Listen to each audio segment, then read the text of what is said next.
Kozhikode Kunnamangalam കാരന്തൂരിലെ petrol പമ്പിൽ മോഷണം. ഓഫീസിന്റെ ഗ്ലാസിട്ട വാതിൽ ആയുധം ഉപയോഗിച്ച് അതിവിദഗ്ധമായി തുറന്നാണ് 21,000 രൂപയും ടാബ്ലറ്റും കള്ളൻ മോഷ്ടിച്ചത്.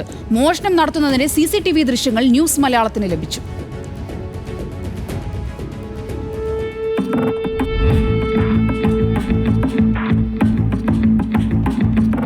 ചൊവ്വാഴ്ച പുലർച്ചെയാണ് കാരന്തൂരിലെ നയാര പെട്രോൾ പമ്പിൽ മോഷണം നടന്നത്.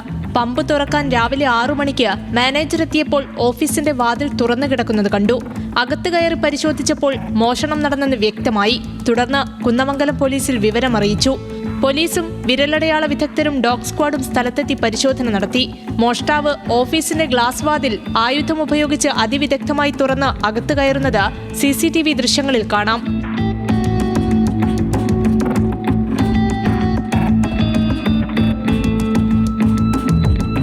ഓഫീസിനുള്ളിലെ ഷെൽഫും ഇതേ ആയുധം ഉപയോഗിച്ച് തുറക്കുകയും അതിലുണ്ടായിരുന്ന പണവും ഓഫീസ് ആവശ്യത്തിന് ഉപയോഗിക്കുന്ന ടാബ്ലറ്റും ജീവനക്കാരുടെ 3 ജോഡി ഷൂസുമെടുത്ത് കള്ളൻ സ്ഥലം വിട്ടു.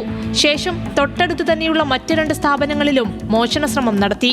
എന്നാൽ സ്ഥാപനത്തിലെ സുരക്ഷാ ജീവനക്കാരൻ കണ്ടതിനെ തുടർന്ന് മോഷ്ടാവ് ഓടി രക്ഷപ്പെട്ടു. തിങ്കളാഴ്ച രാത്രി 11:45 കണക്കുകൾ തിട്ടപ്പെടുത്തി ഓഫീസും പമ്പും പൂട്ടി ജീവനക്കാർ പോയത്. തുടർന്നായിരുന്നു മോഷണം. CCTV ദൃശ്യം കേന്ദ്രീകരിച്ച കുന്നമംഗലം പോലീസ് അന്വേഷണം ഊർജിതമാക്കിയിട്ടുണ്ട്.